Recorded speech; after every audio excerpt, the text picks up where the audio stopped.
Buenas tardes, chicas. ¿Se escuchan todas? Buenas tardes, maestra. Disculpen por la hora, yo creo que me confundí, pensé que iban a enviar link nuevo y estaba esperando en el grupo precisamente eso, pero qué bueno que me avisaron. Disculpen si no pregunté antes. Pues vamos a iniciar con la clase del día de hoy. ¿Todas estaban informadas que este era el link? O yo nada más me perdí de la información.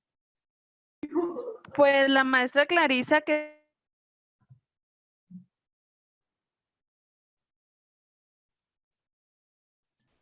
Es que la maestra Clarisa nos avisó que iba a ser a las 6:30 y que nos iba a mandar el enlace, pero después Edna nos dijo que como que había ingresado con él mismo y ya se quedó así. Ah, ok. Bueno, a ver si no tenemos algún conflicto por esto. Pues vamos a iniciar, ¿les parece? En lo que nos resuelven, porque la clase se tiene que dar, ¿no? Por respeto a su tiempo, sobre todo. Entonces, vamos a abordar lo que es la unidad 3. Vamos a dar las últimas dos actividades que se van a realizar. Ya miré que alguien ya me entregó la actividad 1. Estoy en el proceso de evaluación. Sale que tener un poquito de paciencia. Ya en estos días quedan de mañana a pasado, esto ya queda en revisión todo. ¿Sale? Entonces voy a empezar por compartirles el material, ¿les parece? Vamos a empezar con lo que es el material. No la haces en abril.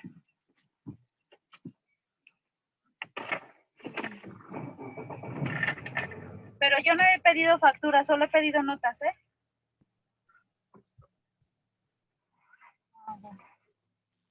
Listos, vamos a iniciar con la misma dinámica, igual vamos a participar, vamos a ir nombrando ciertos conceptos. La unidad es un poquito larga, hay que recordar que tenemos hora y media aproximadamente y más lo tarde que pues nos logramos conectar. Vamos a tratar de hacerlo más ágil. Entonces me dices hasta cuándo va a ser lo de Chora para ya no depositarle nada. Vale, le pueden decir a su compañera. Y le das las gracias. Muy bien. María, tienes que desactivar tu audio. ¿Listo? Muy bien. No sé dónde está tu USB, papá. ¿Dónde? ¿Dónde? Porque toda la casa está hecha un lío. Chécalo en tu correo. En tu correo. Chécalo en tu correo. María, se escucha todo su audio, María. Ahí está ya. Listo, bueno, vamos a iniciar. ¿Les parece? Vamos a empezar con lo que es la unidad 3 y va a abordar los siguientes temas. Prácticamente es la adquisición y el desarrollo del lenguaje y sobre todo qué relación existe entre el lenguaje y el pensamiento como un proceso psicológico básico. Las formas de razonamiento existen varias, sin embargo nos vamos a enfocar de acuerdo a la unidad en lo que es deductivo e inductivo. Ahorita les voy a explicar prácticamente cómo funciona. Elementos motivacionales y emocionales de la conducta, qué relación existen entre ambas y vamos a estudiarla también por separado, qué nos presenta cada una o qué características tiene tanto las emociones como la motivación y por qué son importantes dentro de los procesos básicos psicológicos, ¿de acuerdo? Entonces prácticamente sí es una unidad un poco cargadita, un poquito compleja, pero vamos a abordarlo desde los conceptos un poquito más flexibles, por así decirlo, sin embargo, que tienen su puntualidad referente a los procesos psicológicos básicos. Entonces, entendemos por lenguaje que es una forma peculiar de conocimiento de los objetos y fenómenos de la realidad. Es decir, para nosotros poder adquirir lo que es el lenguaje o aprenderlo de una u otra forma, tenemos que aprender a conceptualizar los objetos o de pronto las situaciones, y esto se da mediante conocimiento que nos heredan nuestros padres, la familia, la cultura, el contexto donde nos desarrollamos. Finalmente el lenguaje es la principal vía de comunicación entre los seres humanos y también es mediante el cual el individuo entra en relación con sus semejantes, es decir, yo logro afinidad, logro amistad, logro una relación social, una relación amorosa mediante el lenguaje para coordinar acciones mutuas o bien intercambiar ideas. Por ejemplo, en esto que estamos haciendo en este momento, pues finalmente es compartir ideas o intercambiar información para lograr un objetivo en común y esto lo hacemos mediante el lenguaje. Finalmente, el lenguaje también es la unidad del pensamiento y es muy importante entender una manera de expresar lo que estamos pensando, lo hacemos mediante el lenguaje, ¿de acuerdo? Y es muy importante que de acuerdo a cómo nosotros lo expresamos es el significado que le damos. No todas las mismas personas manejamos el mismo lenguaje o tenemos los mismos conceptos de forma aprendida. Puede haber personas que para ellos algo signifique cierta cosa o cierta situación y para otras personas signifique otro, de acuerdo a cómo lo hemos aprendido o los significantes que le hemos dado. La actividad verbal está dirigida por el cerebro y hay algo bien importante que entender que son estos componentes. El significado denotativo. Esto es bien importante entender la definición exacta o de diccionario en una palabra o concepto, es decir, aquello que nos dan los teóricos, aquellos que nos dan los ilustres, aquellos que viene ya establecido en un diccionario. El significado connotativo. Este es el significado subjetivo, aquello que nosotros atribuimos, aquello que nos han enseñado, aquello que hemos apropiado o finalmente puede ser tanto emocional o personal. Entonces, por eso es subjetivo, ¿no? Porque para uno de nosotros puede ser de forma diferente. Por ejemplo, el sol para mí puede representar algo fenomenal, un astro, algo funcional, algo que me gusta, que me agrada, pero puede ser que alguien relacione el sol con mucho calor, con de pronto rayos UV, etcétera, ¿no? Entonces ya el significado connotativo es aquel significado subjetivo que le damos pues propiamente cada persona. Hipótesis de la realidad lingüística. ¿De qué se trata esto? Es la idea de que las palabras que usamos no solo reflejan nuestros pensamientos, sino que también pueden formarlos. No sé si han escuchado la frase que es muy común que dicen que la lengua es muy traicionera.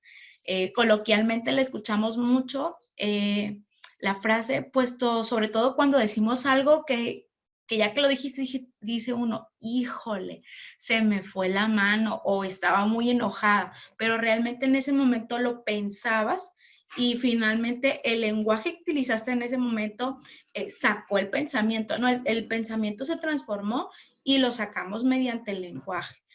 Voluntaria o involuntariamente, ¿no? Entonces sí es importante tener cuidado con esas cuestiones y ahorita vamos a hablar de lo que es la inteligencia emocional y la relación que tiene con esto. Y la semántica es el estudio que se hacen los significativos del lenguaje, ¿no? Que hacen los expertos, el significado que se le da de acuerdo a la cultura, la expresión, etcétera. ¿Cuál es la estructura del lenguaje, chicas? El sintáctico. Comprende las reglas de organización de las oraciones, es decir, de qué forma yo estoy creando o construyendo la oración para poder dar de forma adecuada mi mensaje. Morfológico es la organización interna de la palabra. Morfema, dice aquí, unidad gramatical más pequeña con significado. Es decir, cómo yo le voy a dar, cómo voy a formar esa palabra de acuerdo a las sílabas que he aprendido. El fonológico es la distribución y secuencia de los sonidos del habla. Es decir, qué tanto lo repito, qué tanto lo digo, qué tan ordenadas están mis palabras para poder dar ese mensaje. No sé si de pronto que dicen, híjole, se me traba o no puedo ordenar las palabras para poder dar ese mensaje. Y más cuando nos ponemos nerviosos o de pronto estamos hablando de un tema del cual no somos expertos o estamos incómodos con lo que estamos platicando, es cuando de pronto como que no sabemos dar el orden de las ideas. Importante, el semántico habla de la relación entre el lenguaje y el pensamiento para su comprensión. Cómo yo la información que tengo, finalmente uso la parte de mi razonamiento para poder hilar la información con lo que yo ya tengo, o bien un claro ejemplo es cuando adquirimos la teoría y buscamos cómo implementarlo en la práctica. O sea, cómo lo podemos comprender de una mejor manera. El pragmático es la forma en que se utiliza el lenguaje como medio de comunicación. Por ejemplo, esto es importante, cómo lo expresamos. Cómo lo expresamos, cómo le damos sentidos a la oración, cómo damos sentido a lo que queremos nosotros decir, si estamos enojados, si estamos frustrados, si estamos contentos, si estamos mandando un mensaje, o por de pronto es muy común el error del lenguaje, al mandar a un niño. Cuando no somos específicos con lo que queremos o cuando de pronto no lo realizamos de una forma estricta o de una forma donde establezca un límite y cuál es la indicación que yo le estoy dando. Pero si estoy dando mucha apertura de que, oye, métete a bañar o báñate, no le dijimos en este momento, de pronto no estamos diciendo aquí o ahora o dentro de 10 minutos o a las 10 de la noche. Entonces tiene mucho que ver la estructura del lenguaje con la información que yo quiero dar para que el otro la reciba de acuerdo a lo que yo necesito. ¿De acuerdo? Hasta aquí, chicas. ¿Alguna duda con esto? No, maestra, hasta ahorita no. Muy bien, les voy a compartir un pequeño video para ver la importancia que tiene la relación del lenguaje con el pensamiento, ¿sale? Les comparto en este momento. Se los comparto, está muy ameno y muy bien explicado para evitar cualquier tipo de confusión. Ok.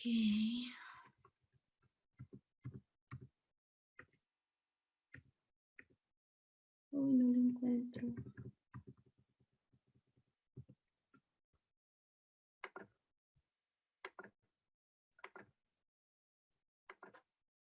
Vamos a ver.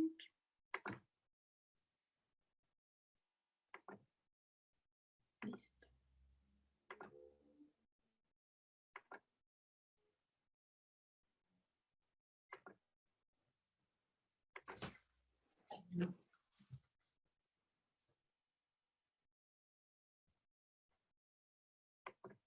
Está un poquito lento.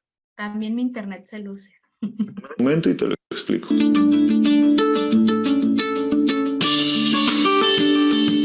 Como todos sabemos, el lenguaje es un instrumento de comunicación. A través del lenguaje es que nosotros enviamos y recibimos mensajes. Sin embargo, a principios del siglo XX hubo un psicólogo ruso que se llamaba Vygotsky, que a través de sus estudios logramos entender un aspecto mucho más importante y mucho más profundo del lenguaje que simplemente la comunicación. Vygotsky describió el lenguaje no solo como un instrumento de comunicación.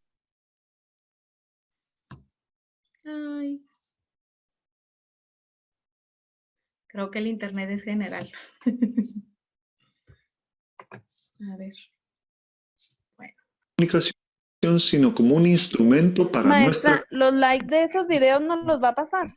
Sí. ¿Y cómo explicamos esto? Si te pones a pensar y te pones a ver qué pasa en tu mente durante todo tu día, te darás cuenta que te estás hablando todo el tiempo. Hay una pequeña voz interna que a cada momento te está narrando todo lo que está pasando. Cuando tú te levantas, muy seguramente te podrás dar cuenta que estás, ay no, hace mucho frío, 5 minutos más, es que no me quiero levantar. Bueno, ¿ahora qué tengo que hacer? Bueno, hoy el día tengo que hacer esto, tengo que hacer el otro. Y en tu cama, sin moverte, sin abrir ni siquiera los ojos, ya estás planificando tu día gracias a esa narrativa interna. Este lenguaje interno es muy importante porque es a través del cual nosotros podemos representar nuestro mundo de una forma abstracta y con esas representaciones abstractas manejar las cosas de manera que sin tener que movernos podamos desarrollar estrategias, pasos para alcanzar nuestros objetivos. Te pongo un ejemplo. Si tú cocinas y quisieras hacer una tarta, ¿qué es lo primero que haces? Tú no te pones a tratar de ver cuánto es que necesitas de harina, con cuántos huevos, haces la masa,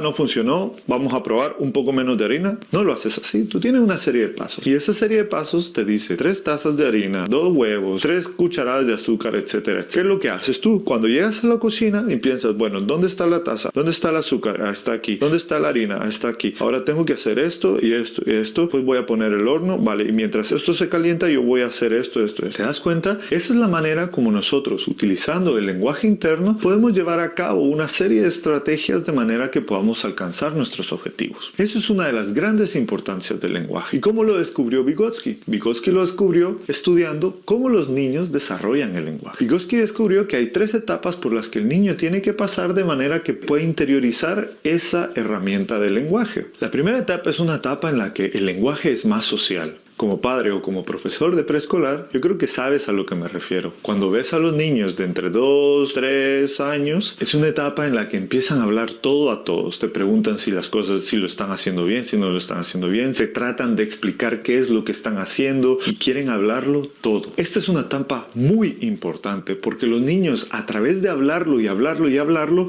es que van entrenando su mente a utilizar esta herramienta para poder entender cómo es que los elementos más concretos se pueden generar en una representación abstracta y de esta manera utilizar esas representaciones abstractas en su mente. La segunda etapa es una etapa en la que los niños ya dejan de hablarlo todo a las personas, sino que se empiezan a hablar a ellos mismos. Esta etapa es una etapa en la que vemos que los niños ya pueden quedarse sentados, pero aun cuando están sentados, ellos están hablando a ellos mismos cómo hacer las tareas que están haciendo, porque de esa manera ellos siguen entendiendo que el lenguaje no tiene que ser algo que compartir con todo el mundo, sino que lo pueden tener con ellos mismos. Y esta etapa da paso a la tercera etapa, que es cuando se interioriza el lenguaje. Y esa etapa es cuando ya vemos a los niños entre los 6 y 7 años que ya básicamente ya no hablan todo lo que hacen, sino que ya pueden estar sentados, concentrados, haciendo sus tareas. ¿Cómo lo descubrió Vygotsky? Vygotsky lo descubrió con un experimento sumamente interesante. Él puso a los niños desde los 1 año y medio, 2 años hasta los 6 años y les puso a hacer una tarea muy simple. La tarea consistía en que él había puesto un palo con un anillo en una mesa y los niños tenían que sacar el anillo por el palo. Obviamente el palo era tan alto que los niños no podían sacarlo hacia arriba sin utilizar una herramienta que fuera alguna caja en la que se pudieran pasar. Entonces puso una caja al lado de la mesa. Él se dio cuenta cómo los niños entre 1 y 2 años no podían hacerlo. Para resolver el problema lo que hacían era tratar de jalar o tirar el anillo para un lado para otro, se daban cuenta que no podían, lo hacían para arriba, pero como no terminaba de salir, pensaban que no era la solución y entonces se daban por vencidos. Sin embargo, se dio cuenta que a partir de los 2 años, cuando los niños empezaban a usar el lenguaje, los niños tenían otra aproximación a la resolución del problema, y era que empezaban a hablar todo, es decir, tengo que sacar el anillo del palo. Bueno, pero ¿cómo lo saco? ¿Lo tiro para mí? No, es que no puedo. Para el otro lado tampoco puedo. Bueno, ¿y si lo hago para arriba? No, tampoco puedo, no llego hasta arriba. Es que es muy alto. Al decir que es muy alto, los niños se daban cuenta,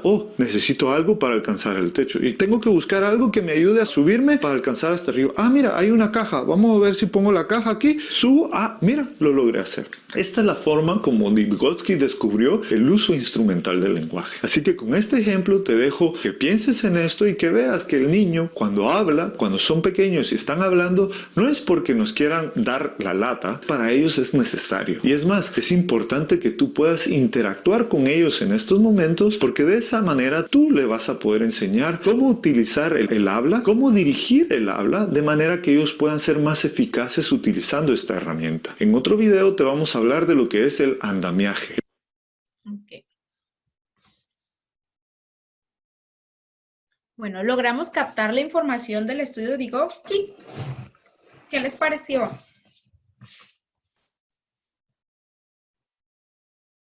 Sí, está muy interesante, maestra, y más bien uno que ya ha tenido sus pequeños y que a lo mejor ahorita tenemos algunas pequeños todavía.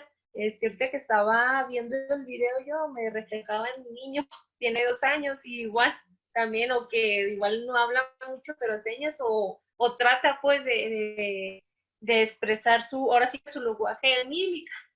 Sí. Y veía ahí como decía lo del problema, o sea que no hablaban y cuando estaba un poquito más pequeño pues se daba por vencido. Verdad que es más, decía yo, más inquieto, pero es que está descubriendo, pues trata de resolver más lo de diario, pues lo que es a los nuevos retos que él se está enfrentando. Así es. Por ejemplo, es muy común que cuando menos pensamos terminamos hablándonos incluso nosotros mismos. Él daba un ejemplo muy claro. En el momento en que nosotros abrimos los ojos porque sonó la alarma y que decimos, 5 minutitos más, no me quiero bañar, o otra vez al trabajo. Entonces, generalmente cuando nosotros empezamos a escuchar, finalmente hacemos consciente lo que está pasando. De pronto que tenemos un problema y empezamos a hablarlo, empezamos incluso a pensar qué me contestaría la otra persona o de pronto cómo yo actuaría en esa situación, es porque estamos buscando una solución. A esa relación existente hay entre el pensamiento y el lenguaje. Por ejemplo, hay muchas investigaciones que dicen que la forma más fácil de estudiar o de comprender un archivo, un ensayo, es leyéndolo en voz alta. Porque finalmente leemos, pero a la vez lo expresamos y es la manera en que nuestro proceso psicológico básico lo genera y es como se adquiere la información o se memoriza y se retiene y tiene la capacidad de finalmente evocarlo cuando se necesita. Entonces, esa es una manera muy práctica. Quien estudia en voz alta, que de pronto se pone a leer y está solo encerrado en su cuarto y empieza a escucharse, está haciendo prácticamente el doble de beneficio y esta información es más fácil de adquirirla o de quedarnos con ella. Quien tiene esa práctica, pues yo creo que lo tiene muy bien comprobado, ¿no? Entonces, continuando con lo que son las diapositivas, se las comparto en este momento. ¿Y hay alguna duda referente a lo que es el estudio que realiza Vygotsky y la relación que existe entre el pensamiento y el lenguaje? Finalmente, el lenguaje es la manera en que nosotros expresamos lo que estamos pensando. ¿Sale? ¿Alguna duda referente a ese tema? No. Muy bien. Entonces, continuamos y pasamos a lo que es el razonamiento. Aquí viene un tema un poquito más complejo, pero vamos a abordarlo igual de una forma simple que nos permita procesar la información. El razonamiento no es otra cosa, chicas, que el conjunto de habilidades cognitivas complejas, sí, complejas, a través de las cuales somos capaces de relacionar y vincular diferente información para lograr estructurarla. Por ejemplo, cuando me solicitan a lo mejor en un bailable.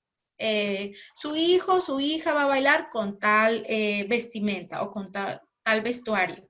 Y de pronto nos van diciendo las características y nosotros ya en nuestra mente empezamos a imaginar, de pronto nos dicen, no, es que van a llevar una falda floreada y empezamos a visualizar a nuestro hijo o empezamos de pronto a visualizar, a formar finalmente imagen de cómo se va a ver vestido o cómo se miraría con esta vestimenta, ¿no? Entonces, finalmente el razonamiento que hace nos ayuda a vincular diferentes informaciones para lograr hacer una estructura de ello. También nos permite formar pensamientos, creencias, teorías, ideas, técnicas o bien estrategias. Es decir, nosotros recibimos la información y nuestro razonamiento es el que se encarga como de ir estructurando, ir armando o para qué nos puede servir. Y sobre todo en la solución de problemas o bien en la toma de decisiones, es fundamental. Nos permite encontrar la resolución de los problemas o situaciones en las que nos encontramos y la búsqueda de métodos más óptimos. Por ejemplo, quien no tiene tan desarrollado esto, generalmente son las personas que actúan por impulso, que actúan de pronto de una forma muy instintiva. ¿Por qué? Porque no han practicado o no han desarrollado finalmente lo que es el razonamiento. Todos de pronto conocemos a alguien que se enoja y golpea la pared, que patea algo, o de pronto se va porque no tiene la capacidad de establecer un diálogo o un debate, o es que no, tienes que pensar igual que a mí y no nos permite tener la plática que corresponde. ¿Por qué? Porque está limitada esa área, ¿no? La capacidad de razonar es una de las habilidades cognitivas más valoradas a lo largo de la historia, siendo a menudo confrontada por la emoción. Es decir, cuando estamos finalmente desarrollando este tipo de proceso psicológico básico, ¿qué pasa si la emoción se ve ganada por el razonamiento? Es cuando sale esta parte instintiva o que de pronto decimos cosas de las cuales nos arrepentimos o de pronto actuamos de una forma muy primitiva, no bajo las normas morales, no bajo las normas sociales, y es cuando se nos genera un conflicto o un problema.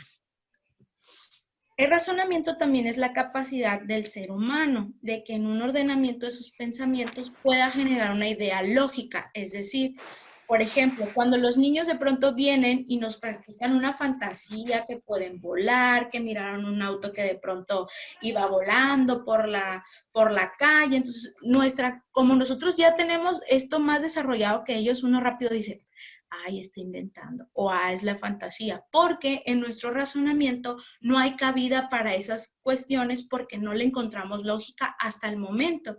En cambio, el niño, si tú le cuentas, no, hombre, es que fíjate, yo miré pasar ahorita un carro volador, el niño, porque apenas está desarrollando esto, el niño se lo va a creer. Entonces, esa es una diferencia entre uno y otro. Con esta idea lógica se obtienen respuestas y resoluciones a los problemas de cualquier índole. Entre más desarrollado o entre más trabajemos en el proceso psicológico básico del razonamiento, mayor facilidad vamos a tener para resolver nuestros problemas. Es decir, vamos a tener análisis crítico, vamos a tener de pronto, vamos a ser capaces de visualizar las consecuencias. ¿Qué pasa si saco a mi hijo de la escuela? ¿Qué pasa si de pronto me cambio de ciudad? ¿Qué pasa si de pronto me divorcio? ¿Qué pasa si cambio de trabajo? ¿Estará mejor este trabajo que me están ofreciendo o me quedo con el actual? Cuando entre más nosotros desarrollamos este proceso, más fácil es resolver nuestras cuestiones o nuestras necesidades también. ¿Sale? Porque finalmente esto nos atribuye a bajar un poquito la tensión y sobre todo a pensar en una consecuencia y qué es lo que mejor me conviene. Es una herramienta conductora de la persona por el camino que decide tomar. De hecho, es un complemento de las decisiones. Tiene que ver con lo que les comentaba ahorita. El razonamiento nos permite pensar con cabeza fría, como dicen por ahí coloquialmente, ¿no? Que dicen, no es que me emocioné y dije que sí, pero ahora ya lo pensé bien y la verdad me arrepiento. Y ya de pronto ya estableciste un compromiso al cual no te conviene, no querías, pero por la emoción decidiste que sí en ese momento. Entonces, finalmente el razonamiento nos permite pensar las cosas, las consecuencias, me conviene, no me conviene, es lo que yo quiero, es lo que estaba esperando. Si el razonamiento me dice que no, voy a tomar la decisión. ¿Sale? Y por último, este nos permite organizar y estructurar las ideas para llegar a una conclusión. Si nosotros no tenemos la capacidad de organizar todo aquello que nos están bombardeando o con toda la información que estamos recibiendo, nos saturamos de información o no la vemos tan clara y entonces es cuando llega la confusión. Y cuando estamos confundidos, pues difícilmente vamos a tener una respuesta certera, ¿no? O asertiva en esa situación. Los dos tipos de razonamiento más básicos. Existen más, estos vienen marcados, vamos a enfocarnos en estos, ¿no? Viene el razonamiento deductivo y el razonamiento inductivo. Les explico primero esto. El razonamiento deductivo refiere al razonamiento que requiere de una conclusión, que parte de premisas. ¿Qué son las premisas? Las premisas son las ideas, son las creencias, o es lo que yo creo que puede pasar, o es la intención que yo veo. Es aquello, es mi premisa, es mi idea, o es a lo que yo he llegado, ¿no? Este tipo de razonamiento va de lo general a lo particular. Aquí veo un ejemplo muy claro. Al partir de las premisas, considera como válido, es decir, aquello que yo he escuchado, aquello que yo he visto que pasó a una gran dimensión, lo atraigo a mí de forma particular y asumo que así es porque así me lo enseñaron o porque así lo he visualizado. Otra cosa importante, por lo tanto, si las premisas son verdaderas, pues obviamente la conclusión también tiene que obtener el mismo resultado. Algo de los que se compone son tres: premisa mayor, premisa menor y la conclusión. Vamos haciéndolo con un ejemplo para que sea más práctico. Por ejemplo, todos los hombres son mortales, es decir, todos fallecen. Esa sería la premisa mayor, aquello que me han enseñado, todos en algún momento nos vamos a morir. Sería la premisa mayor. La premisa menor yo puedo decir, entonces Sócrates es hombre. Y por ser hombre, mi conclusión, ¿cuál sería? Pues también va a morir, ¿no? Porque es lo que he aprendido, que todos los hombres mueren, ¿no? ¿Sí se entiende esta parte? Es como algo que vemos desde el exterior de una forma muy general, vamos dándole cabida hasta llegar a lo particular, para poder llegar a esa conclusión.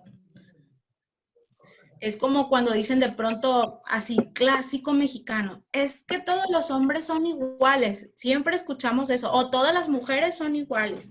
Entonces, eso es lo que hemos escuchado nosotros de forma general. Entonces, podemos decir, bueno, mi papá es hombre, mi hermano es hombre, mi esposo es hombre, entonces significa que es igual que el resto. Entonces, generalmente asociamos ese tipo de razonamiento, ¿no? Puede ser tanto hombre como mujer, ¿no? No es nada cuestión de género. El razonamiento inductivo es lo contrario. Este se establece de que diversos acontecimientos presentan la misma situación al de tus premisas. Es decir, aquí se valora desde lo particular, desde lo que yo creo, lo que yo pienso de lo que me ha pasado y lo relaciono con el exterior. Entonces, como a mí me está pasando esto, como esto es lo que yo creo, seguramente en el exterior o en el mundo pasa lo mismo. Es el efecto contrario, ¿no? Entonces, por ejemplo, todos los conejos que yo observé, que yo conocí, que yo estuve estudiando, pues todos tenían pulmones. Por lo tanto, todos los conejos del mundo tienen pulmones, porque los que a mí me tocó observar, investigar, tenían pulmones. ¿Sí se entiende? Es lo contrario el uno al otro. Uno parte de lo que es... Sí, maestra. A lo particular y el otro es de lo particular a lo general, que lo relacionamos mucho con los tipos de investigación. Ahora, de lo que es el razonamiento, nos vamos a pasar a lo que es la motivación, ¿de acuerdo? La motivación, chicas, ¿qué es la motivación? ¿Qué entendemos por motivación? A ver, alguien que quiera participar para hacerlo esto un poquito más ameno. Es un concepto como más básico. ¿Qué entendemos por la motivación? Algo que propicia que realices algo o que tengas alguna conducta hacia algo. Lo que nos impulsa es como el impulso que nos lleva a realizar algo, la motivación. Muy bien, excelente. Y finalmente es lo que ustedes comentan. La motivación es la experiencia subjetiva. ¿Por qué subjetiva?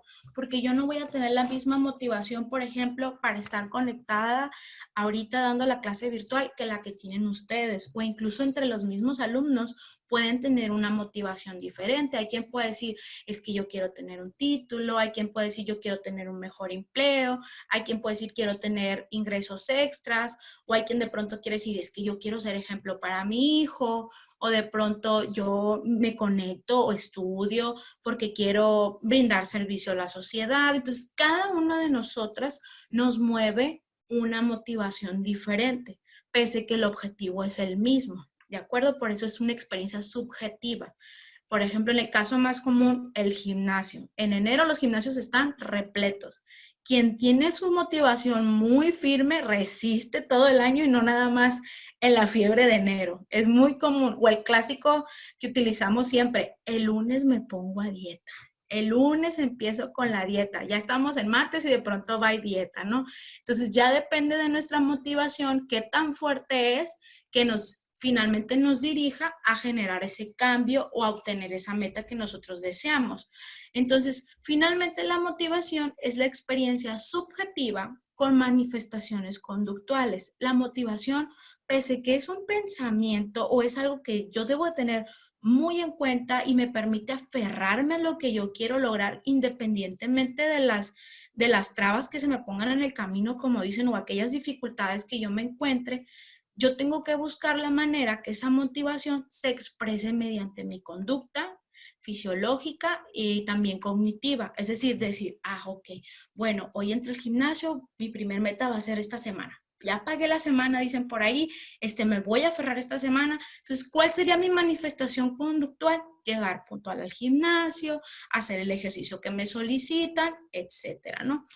Suponiendo en un caso, por ejemplo, el de ustedes estar persiguiendo o bien queriendo lograr su titulación, llegar a culminar su licenciatura. Por ejemplo, puede ser una experiencia subjetiva o una motivación subjetiva. Quiero mejorar mis ingresos o un mejor trabajo del que ya tengo. Esa sería su motivación. ¿Cuál sería su manifestación conductual? Bueno, mandar las actividades a tiempo, conectarse a tiempo, estar al pendiente, ser responsable para que se llegue a la meta, ¿de acuerdo? Y la parte fisiológica, es decir, todas estas emociones que ahorita lo vamos a ver, implican a que yo reaccione de cierta manera, a que yo no deslinde mi responsabilidad para que esto se pueda lograr. Y la parte cognitiva es de aportar. es de aportar, sí, hoy tengo que hacer la tarea, sí tengo esta responsabilidad, tengo que estar dispuesta, tengo que organizar mi tiempo, ¿de acuerdo? Tiene una función de dar de dirección. Entonces, todo este conjunto lo que hace es dar la dirección, ponernos a trabajar para lograr una meta, ¿sale? Otra cosa importante, la motivación no es otra cosa que los factores que activan el comportamiento. Sin ellos, difícilmente logramos la meta, ¿no? Por eso la motivación debe de ser lo suficientemente fuerte para poderlo lograr. Siguiente, si observamos aquí dice cuáles son los determinantes de la motivación. Son elementos que crean condiciones propicias para que las personas tengan la intención de realizar una conducta. Tenemos de dos tipos, los internos y los externos. Los internos pueden llamarse herencia, homeostasis, crecimiento, procesos cognitivos. Homeostasis es la capacidad que tiene el cuerpo para adaptarse al ambiente, ¿no? A las circunstancias. Externos, estamos hablando de lo que es el aprendizaje, hedonismo, interacción social, ¿no? Procesos de motivación, ¿cómo se va dando esto? Lo primero es la intención, que finalmente es un factor motivacional que influencia directamente a la conducta. Si yo no tengo la intención, difícilmente voy a poder llegar a algo más que un solo intento. Como indicador de que la intensidad está dispuesto a intentarla o cuánto esfuerzo pretendo dedicarle. Es que tengo toda la intención, yo voy a venir 1 hora diaria hasta lograr mi objetivo. O voy a darle 20 minutos diarios de mi tiempo a la clase o a leer la lectura que nos dejó la maestra, por ejemplo. Ese como con pequeñas metas. La activación es una de las variables responsables del inicio. Mantenimiento, intensidad y finalización de la conducta motivada. Es decir, yo puedo tener toda la intención de querer bajar de peso, de querer ir al gimnasio, pero si no me muevo y solamente se queda en intención, no va a pasar de una noble intención y hasta ahí paro. Pero si yo me activo es cuando voy y me inscribo o voy y realizo mi primer tarea, mi primer ejercicio, etc. Y por último viene lo que es la dirección. Es la disposición relativamente estable para ejecutar determinado tipo de acción. Es decir, esto que yo sentía, esta intención, esta activación, me llegó y sobre todo me encaminó a la meta que yo necesito. ¿Cuándo empieza generalmente una nueva motivación? Cuando ya cumplimos. Es bien curioso porque tenemos una necesidad y empieza la motivación. Y es como un ciclo. Primero, es que quería ascender al puesto A. Llegué al puesto A, es que ahora quiero el puesto B y empiezo un nuevo ciclo. No sé si les ha pasado que de pronto disfrutamos más el camino de lograrlo que cuando ya lo tenemos. Ya lo tenemos y estamos mirando como que el siguiente paso. Es por esto, porque la motivación se da mediante ciclos. Hay una necesidad, se resuelve y empieza otra nueva necesidad. ¿De acuerdo? ¿Alguna duda con esto, chicos? ¿No? Ok, pasamos a la siguiente. Ahora, ¿qué es el motivo? ¿Cómo lo identifico?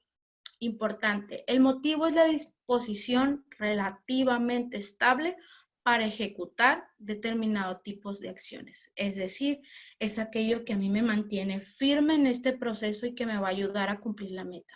Motivo, llámense el amor por mis hijos, el amor propio, llámese el querer bajar de peso, llámese la salud, llámese mi compañero de vida, llámese el estar mejor, llámese dinero, etcétera, ¿no? Cada uno, como recordamos, es subjetivo. Cada quien sabe cuál es su principal motivador o motivo. Y existen diferentes tipos de motivos, ¿no? Está la necesidad de saciar lo que son pues nuestras necesidades primarias, como sexo, hambre, sueño, todas las necesidades biológicas, ¿no? Y lo que es el secundario, la necesidad de tener un logro, poder, afiliación, por ejemplo, la necesidad que yo tengo de llegar al puesto más alto de la empresa, o la necesidad que yo tengo de poder, de ganar más económicamente, de ser yo quien dé las instrucciones, o la afiliación, la necesidad que yo tengo de sentirme aceptado por todos, ¿de acuerdo? O que cierta persona me voltee a ver porque no lo necesito, ¿de acuerdo? Ya depende finalmente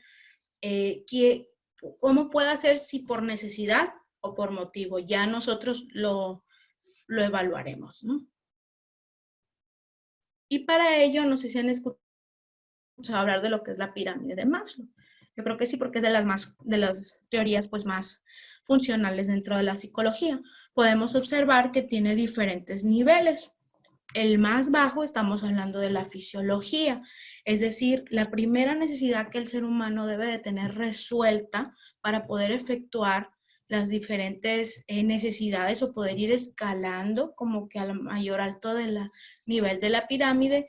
Es decir, cuando yo de pronto ya tengo resueltas mis necesidades fisiológicas, es decir, ir al baño, sexo, dormir completamente. Sin embargo, ¿cuántos de nosotros estamos en el trabajo e incluso nos estamos aguantando las ganas a lo mejor de ir al baño porque estamos atendiendo a cierta persona o no hemos dormido porque tenemos mucha tarea y de pronto se nos olvida que tenemos que tener cubiertas nuestras necesidades más básicas, que son las fisiológicas, para poder rendir, para poder brindar los resultados que nosotros esperamos? Por ejemplo, el más común, ¿quién se pone de malas cuando tiene hambre?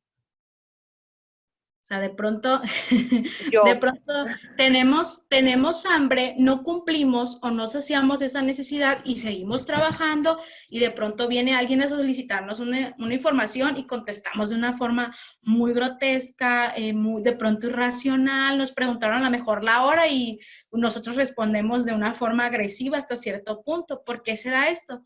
Porque tenemos que cubrir la primera necesidad. Ya a veces tratamos de brincarnos a la segunda, a la tercera, sin haber resuelto la primera, ¿no? La seguridad pasa, ya que resolví mi necesidad fisiológica, entonces tengo que ver mi integridad física, mi seguridad de empleo, de recursos, moral, familiar, de salud, de propiedad privada. Es decir, yo necesito mantenerme y sentirme segura para poder finalmente expresar eso, que me siento cómoda. De pronto, no sé si ya han hecho trabajo comunitario, quien va de pronto a una comunidad porque tiene que hacer una intervención o un diagnóstico, el hecho de que de pronto se hace oscuro, no hay suficiente alumbrado, nos genera como que cierta incomodidad, y esto estamos hablando de que la necesidad de seguridad no está resuelta y es por eso que nos sentimos incómodos. De hecho, hasta empezamos a imaginar que alguien nos va siguiendo o empezamos incluso a cuidar la bolsa o pensamos que al menor movimiento de que viene un carro viene por nosotros. Empezamos finalmente a desarrollar este tipo de situaciones donde nos sentimos incómodos. Pero ¿qué pasa al efecto contrario? Cuando hay alumbrado público, cuando va con nosotros el líder de la comunidad, cuando de pronto vemos que hay rondines de patrulla, es bastante la seguridad, me siento tranquilo, me siento ameno, realizo mi trabajo de la mejor forma, con el tiempo bastante relajado y contribuyo a la comunidad. Entonces, cuando yo tengo resuelta la seguridad, viene la tercera, finalmente el tercer escalón, que es la afiliación. La amistad, el afecto, de mi pareja, la intimidad sexual, etcétera, ¿no? Entonces, ya que resolví la cuestión de la seguridad, para mí es importante tener a alguien con quien confiar, con quien compartir, con quien finalmente salir, etcétera, ¿no? Sin embargo, si yo no tengo esa necesidad resuelta, difícilmente van a venir la que sigue, porque la que sigue es de reconocimiento. ¿Cuántas veces nos ha pasado que nuestra pareja de pronto nos dice, oye, qué bien te ves hoy, ay, hoy estás muy guapa, uy, felicidades, ya miré que te fue muy bien en tu trabajo? Pero si nosotros tenemos desconfianza, rápido lo asociamos a que, ay, hay gato encerrado o algo está pasando. De pronto no nos sentimos capaces de recibir ese reconocimiento porque no tenemos una afiliación bien estructurada. Pero si yo estoy bien con mi pareja, estoy bien con mis amigos, estoy bien socialmente o con el entorno que me rodea, cualquier persona que finalmente venga y me dé un reconocimiento, ya sea una felicitación, un apapacho, una señal de respeto, una señal de seguridad o lo que estamos haciendo está bien, finalmente me siento agradecido por ello. ¿Por qué? Porque todos mis anteriores escaloncitos están cubiertos. Y para poder llegar a lo último es la autorrealización. Se dice que es de lo más complicado, sin embargo no es posible, y es cuando nosotros ya nos sentimos de forma serena, de forma tranquila, estamos contentos con lo que somos, estamos contentos con lo que hemos trabajado, y es cuando nosotros empezamos a reflexionar acerca de lo que es la moralidad, la creatividad, espontaneidad. De pronto los prejuicios se fueron, se alejaron, vivimos tranquilos, tenemos paz, aceptamos lo que ha pasado y por lo que hemos vivido, y hemos aprendido a dar la resolución a los problemas. Es decir, ya no nos acomplejamos o ya no nos preocupamos por cualquier cosa, ¿no? Y llegar a ese tipo a ese nivel, pues requiere de mucho trabajo previo y sobre todo de mucha confianza e ir resolviendo parte por parte, ¿no? Entonces es muy bonita la pirámide de Maslow, entonces hay que empezar a trabajar en ello, ¿no? ¿Alguna duda con esto, chicas? No, maestra. Son los niveles por los cuales vamos avanzando. Muy bien, entonces ahora nos vamos con lo que son las emociones. Vamos a empezar el tema referente a qué relación existe entre una emoción y una motivación.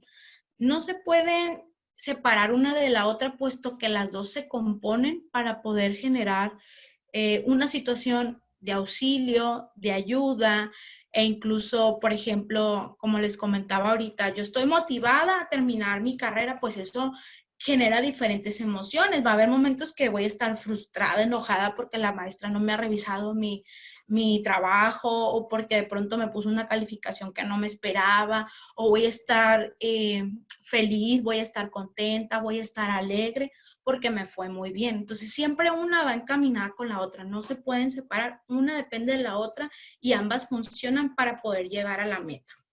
Entonces las emociones, chicas, son estados afectivos. Son fenómenos psicofisiológicos que representan modos eficaces de adaptación a ciertos cambios o demandas ambientales.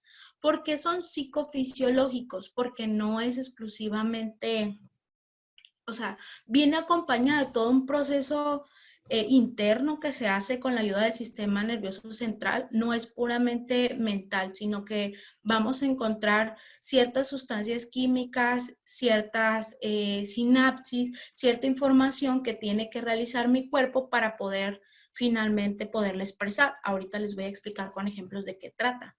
Las emociones, aquí dice, son procesos neuroquímicos y cognitivos. Están relacionados tanto lo neuroquímico, esto quiere decir lo que mi cerebro crea, la sinapsis, todo ese movimiento que tiene que hacer mi cuerpo para también procesar la información, relacionados con la arquitectura de la mente, es decir, trabajan en equipo estas dos situaciones para poder nosotros tomar decisiones, generar proceso de memoria, atención, percepción, imaginación.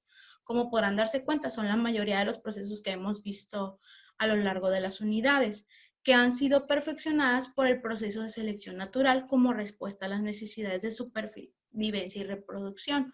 Por ejemplo, ¿a quién le ha pasado que va cruzando la calle, para entender mejor esto, que de pronto va cruzando la calle y de pronto sale a lo mejor un perrito y nos empieza, bueno, un perrote en este caso, un perro grande, que para nosotros es amenazante y empieza a ladrar y realmente nos da mucho miedo? Entonces, el sentido de huida o el sentido instintivo nos dice, aléjate porque te va a morder.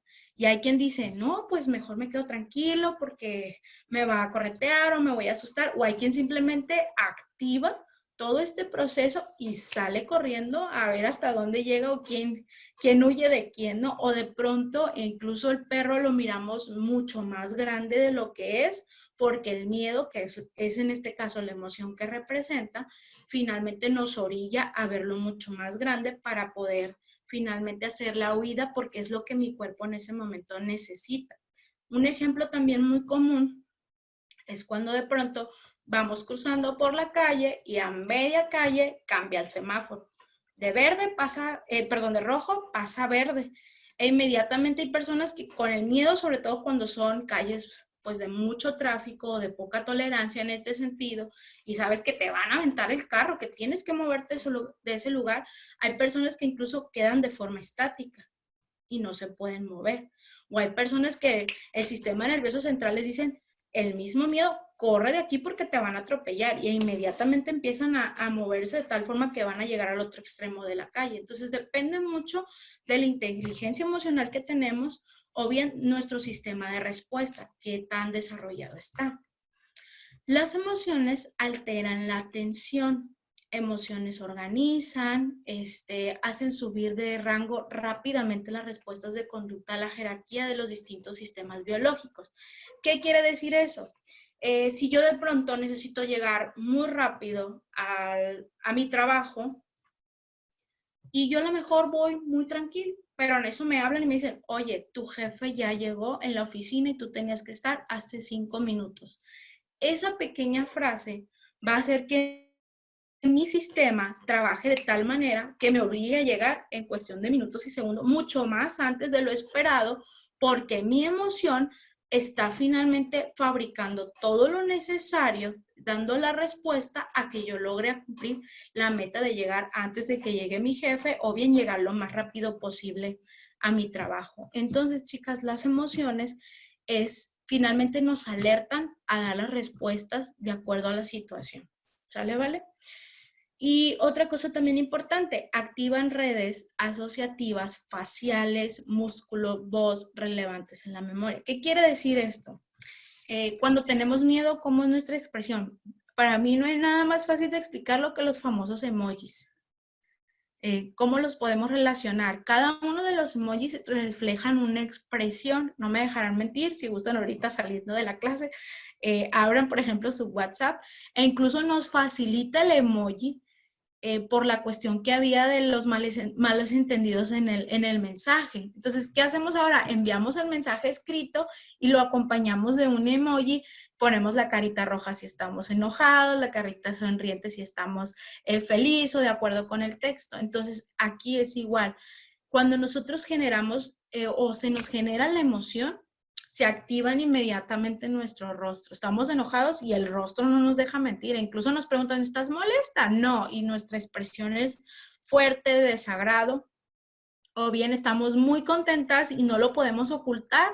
Estamos con la cara todo lo que da de felicidad, nuestros músculos están un poquito tensos, nuestra expresión está muy relajada o de pronto nuestra sonrisa no la podemos ocultar. Por eso habla que también la emoción hace finalmente que nuestras expresiones faciales, nuestros músculos, en caso de necesitar correr, en caso de necesitar, no sé si les ha pasado que dicen, híjole, yo nunca pensé que fuera a correr tanto, pero resulta que venía alguien correteándote buscando tu bolsa o algo así. Entonces, finalmente nos permiten apoyarnos de acuerdo a la situación que estamos viviendo. Para eso son las emociones. ¿Alguna duda con esto, chicas?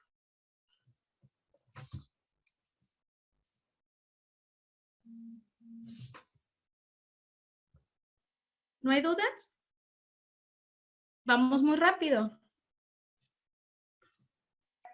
No, maestra, todo está comprendido. Muy bien. Okay. Ahora viene lo interesante, el componente fisiológico. Cómo se compone o cómo se trabaja todo esto de forma interna para que se logre la emoción.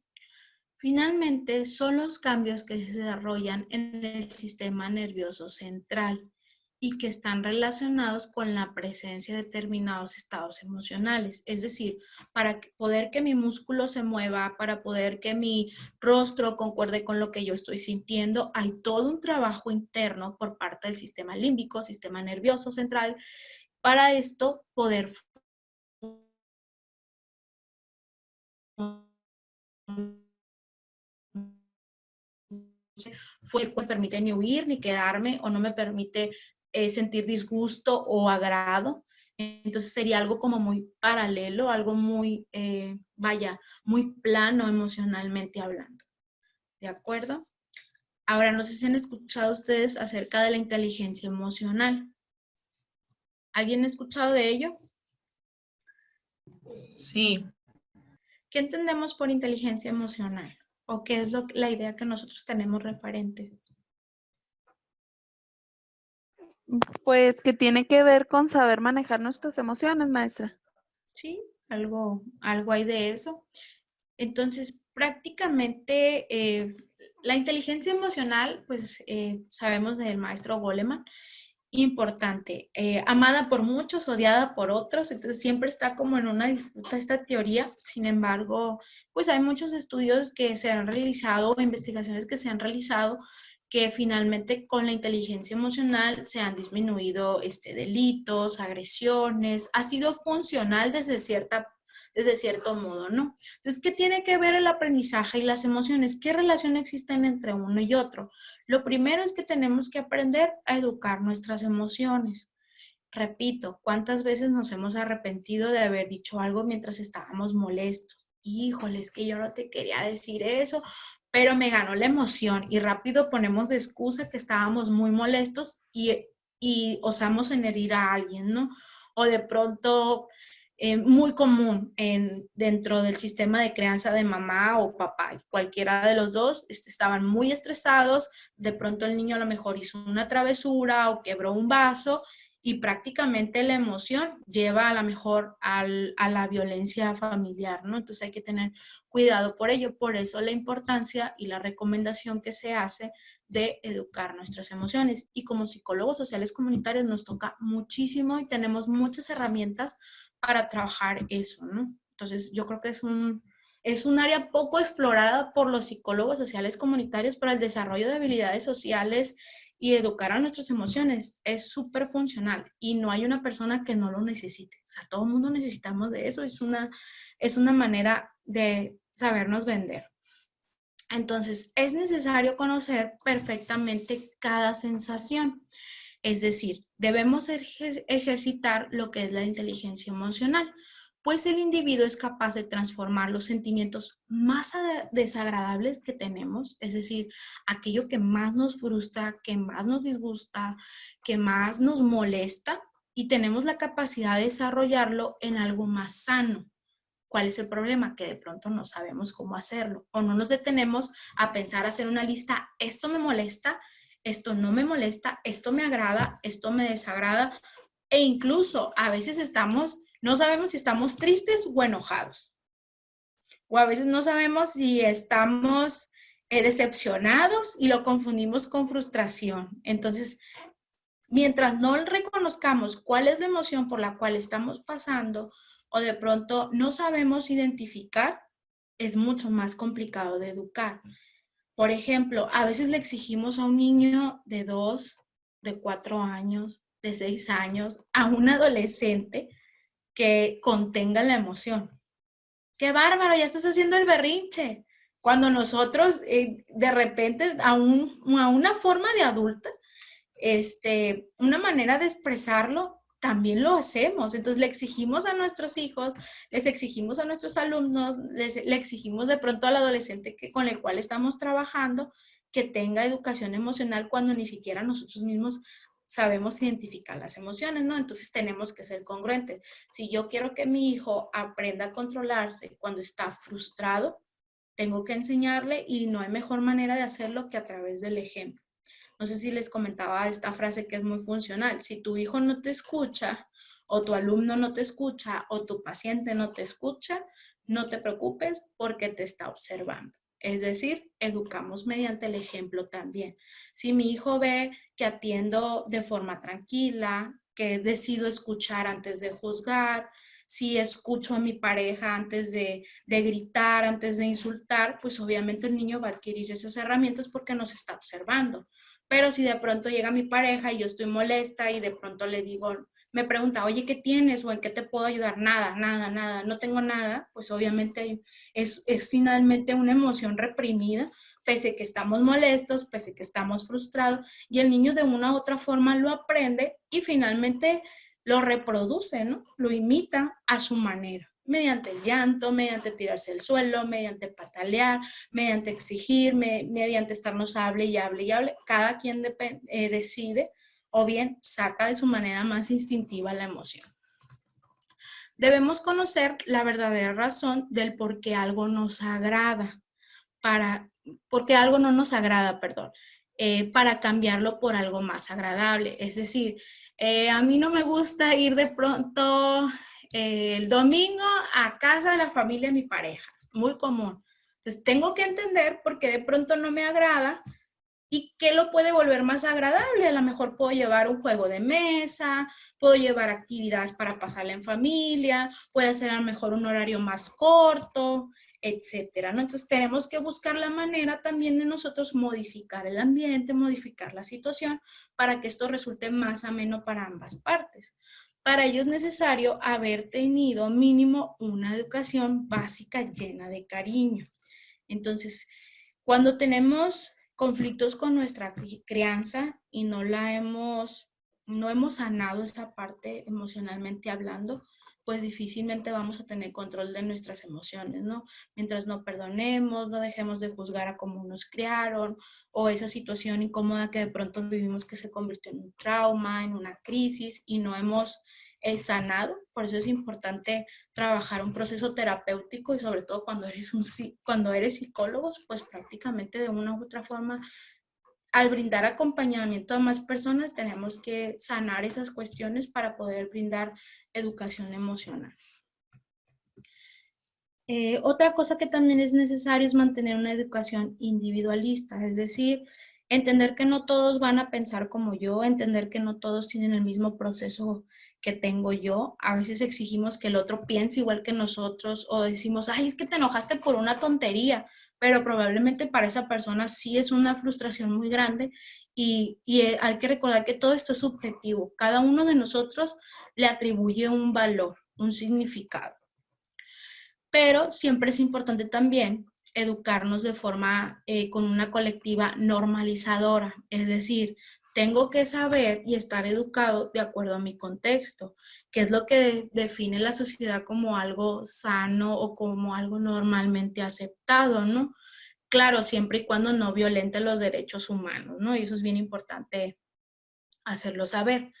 Otra cosa también que es importante, cuando las restricciones son muy excesivas, es decir, el castigo es muy, muy fuerte, o de pronto recibimos castigos con mucha violencia, donde de pronto nos acortaban la libertad de expresión, nos regañaban sin justificación alguna o nos sentíamos juzgados todo el tiempo, pues obviamente hay una consecuencia. Tenemos miedo, tenemos desconfianza, no nos atrevemos a hablar de lo que sentimos o no sabemos cómo hacerlo. Es muy común cuando el niño llora porque a lo mejor le llamaste la atención, estableciste un límite y rápido que decimos, cállate. Y el niño intenta explicarnos y cállate, cállate, en este momento no te voy a escuchar. Entonces, desde ahí limitamos a que él se exprese de una forma adecuada y que él intenta hablar. ¿Y qué es lo que termina haciendo? Llorar. Llora porque él necesita decir algo y nadie lo está escuchando. Entonces, pasa también de la parte contraria. Cuando estamos saturados, bueno, más bien cuando no tenemos límites, es decir, cuando nos dejan hacer lo que nosotros queramos, cuando siempre nos salimos con la nuestra, cuando acuden a todos nuestros berrinches, a todas nuestras peticiones. Entonces, existen esos dos lados, ¿no? Cuando es un castigo muy severo o una crianza muy violenta, o cuando es finalmente también llena de excesos y sin límites. Están las dos partes, ¿no? Sin embargo, hay que buscar lo que es el famoso equilibrio. Y asimismo, la inducción a la lectura de textos fáciles, por ejemplo, si vamos a trabajar con chicos de secundaria, de primaria, hay historietas, hay cuentos que me ayudan a identificar las emociones, hay diferentes prácticas, diferentes ejercicios. No sé si les ha tocado ver de pronto el manual que se trabaja en kinder, donde el niño va reconociendo cómo se siente el día de hoy. E incluso hay unos tableros que se ponen en su cuarto y el niño va identificando si está enojado, si está feliz, o simplemente hacemos un cuadrito y ponemos cada emoción, disgusto, alegría, miedo, por ejemplo, asco, ¿qué otro? Miedo, frustración, y el niño escribe cuando se siente feliz, cuando se siente contento, cuando se siente frustrado, y es la manera en que vamos identificando qué le produce cada cosa y cómo lo podemos trabajar. Y realmente cuando desde pequeño vamos entendiendo cuál es la emoción y cómo la podemos trabajar para que se convierta en lo menos agresivo posible o que sea lo mejor para nosotros y para las personas que nos rodean, pues desde pequeños se va haciendo un hábito. Por eso es importante, pero ahorita los dispositivos electrónicos no nos están ayudando de mucho Ahorita le quitamos una tablet o un celular al niño y la frustración sale porque lo hemos usado como un medio de contención, el dispositivo. Es que fuimos a cenar un domingo a un restaurante, ay, dale el celular al niño para que no esté molestando, o dale el celular al niño para que no esté llorando, para que se quede quietecito. Entonces, ¿qué estamos haciendo? Limitando las habilidades sociales y emocionales de ese niño. Y lo estamos compensando con el dispositivo electrónico, llámese tablet, celular. Entonces, por eso los niños le quitas el celular, le quitas la tablet y no saben qué hacer. Aburrido, estoy aburrido, quiero algo. Entonces, ¿por qué? Porque no generan creatividad, imaginación, el hecho de controlarse, el hecho de atender sus frustraciones, ¿no? Hasta aquí, chicas, ¿alguna duda con ello? O también, maestra, el clásico que le decimos, no llores. Creo que esa es de las más reiteradas, Sí. pero pues el llanto debe de ser y es algo normal. Así es, y más con cuestiones de género, no llores porque eres niña, o esas cuestiones que culturalmente se nos han enseñado y que obviamente estamos en el proceso de aprendizaje. Entonces sí, es buscar sugerencias o buscar alternativas para acompañar al niño para calmar un poquito ese llanto o que sea de la forma más amena para él. Simplemente es acompañamiento. No es la misma que yo le diga, cállate, cállate, sentada del sillón, a que yo me siente a un lado con él y le explique la razón o simplemente acompañarlo ahí. Yo les aseguro que el niño se va a acurrucar, se va a recargar, va a buscar la manera de protección, ¿sale? Entonces, algo más que queramos aportar referente al tema, es un tema muy, muy interesante.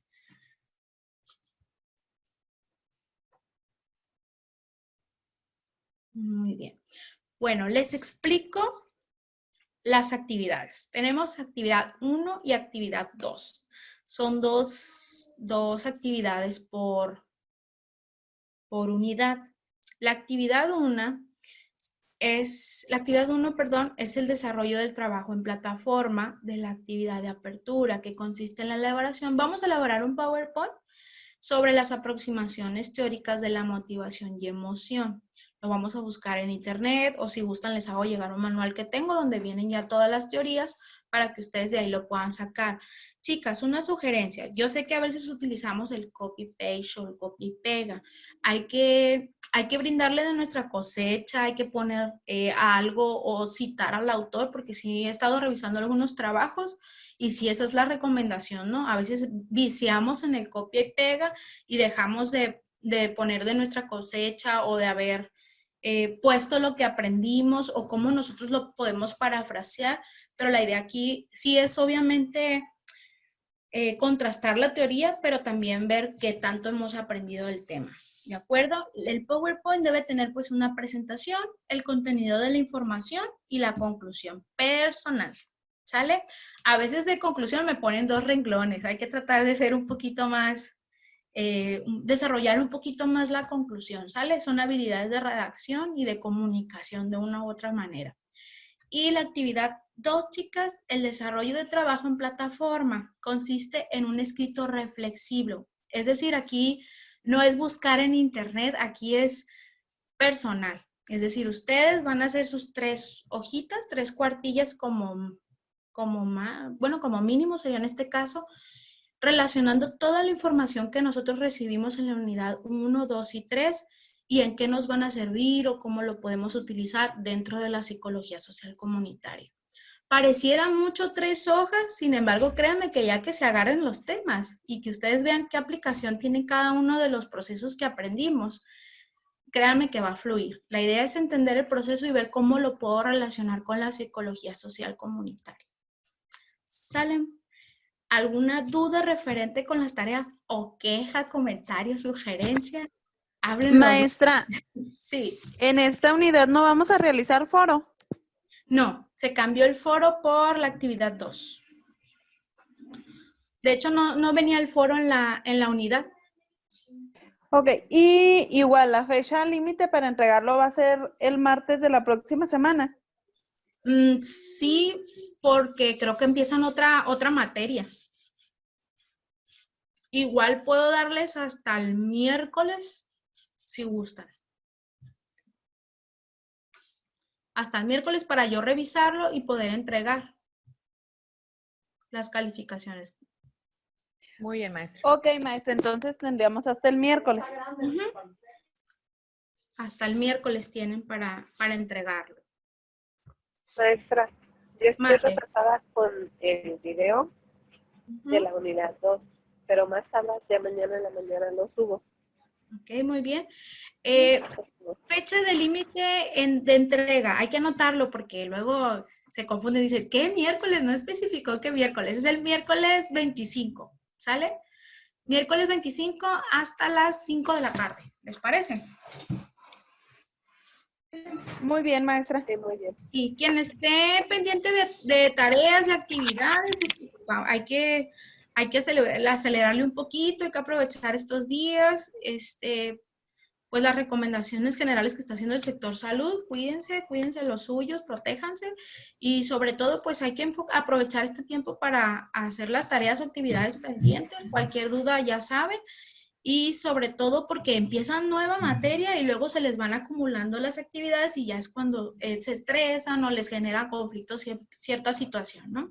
Entonces esa es la recomendación y sobre todo porque a nosotros nos dan un límite para entregar calificaciones y el hecho, por ejemplo, de que si ya cumplió en tiempo y en forma, pues obviamente no puede ser evaluado de la misma manera que quien entregó tarde o quien entregó después del tiempo por cuestión de respeto a quien está entregando el tiempo y forma, ¿no? Yo entiendo que cada uno de nosotros tenemos diferentes actividades, diferentes necesidades, tratamos de apegarnos lo más posible a ello, de verdad que sí consideramos muchas cuestiones, porque es trabajo en equipo finalmente, ¿no? Pero sí no hay que descuidar esa parte, hay que brindar el esfuerzo que se necesite, así sea como que el extra o el tenerme que desvelar un ratito más para poder salir pues lo mejor y lo más pronto posible de la materia para que puedan ingresar de acuerdo al horario y a la par con la nueva materia que les van a dar.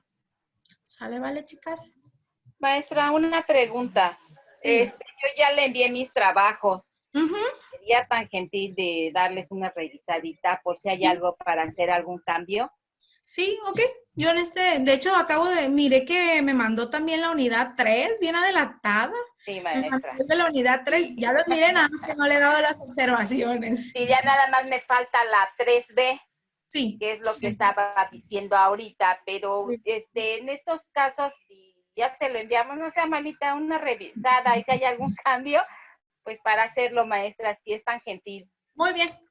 Mañana, pasado, más tarde lo tiene, ¿le parece? Sí, maestra, muchas gracias. Muy bien. ¿Alguna duda, chicas, con las actividades o la materia? Porque hoy fue nuestra última sesión. Es la última, ¿verdad? Que Nada, tenemos maestra. con usted. Gracias. Igualmente, un gusto, chicas. Entonces, Gracias, maestra, y un gusto. igualmente, igual cualquier cosa y tienen mi contacto, seguimos pendientes. Buenas noches. Gracias. Gracias, maestra. Que Buenas noches, Igualmente, maestra. compañeras. Hasta luego. Compañeras, hasta mañana. Hasta mañana. Hasta mañana. Hasta mañana. Gracias.